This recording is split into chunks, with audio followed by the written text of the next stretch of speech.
Li kolanên bajarê Wanê komek muzîkvan ji bo piştgiriyê bidin mağdurên Erteja Xerpetê stran gotin û alîkarî xwastin.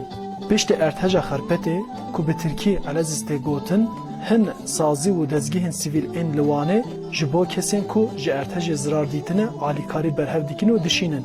Bi vê armancê koma dengê Meymanê ku xebatên xwe yên hunerî li bajarê Wanê dimeşîne, li kolana hunerê konsertek biçûk da û pere berhev kir.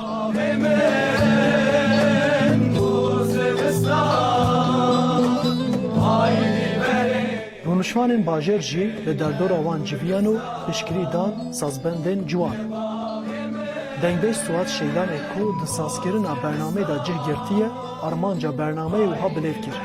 Me goyam ser karî muzîkê û dengê xwe û tembûra xwe bilûra xwe em ji bo yanî zelzela Elezîzê em hin de pera berhev bikin. Armanca me ev bû îro. Her wiha Şeylan anî ziman ku di Erteja Wanê ya sala 2011 da wan jî gelek êş kişand bûn. Loma ew êşa Xerpetê baş fêm dikin. Şeylan got ku ji ber vê çendê xwastine ku beriya muzîkê balê bikişin ser rewşa mağdurên Ertejê. Ji bona alîkariya Elezîzê û zelzela çê bûyî em cila berhev dikin, pera berhev dikin, yanî geda bît, dîsa cil bît em berhev bikin û em pakêt bikin ji bona Elezîzê em ê rêkin ya ji destê me bê em ê bo bikin. Ku zelzela Wanê jî çaxê çê bûyî yanî hat serê me jî û em vê aciyê dizanin em ji bona Elezîzê vê gavê yanî ya ji destê me bê em ê bikin îro. Di bernameyê da kilama arîx ku ya herema koçgirî û navdar e hat gotin. Ev kilam li ser Erteja mezin a Erzincanê ya di sala 1939 da qewimî bû hatiye gotin.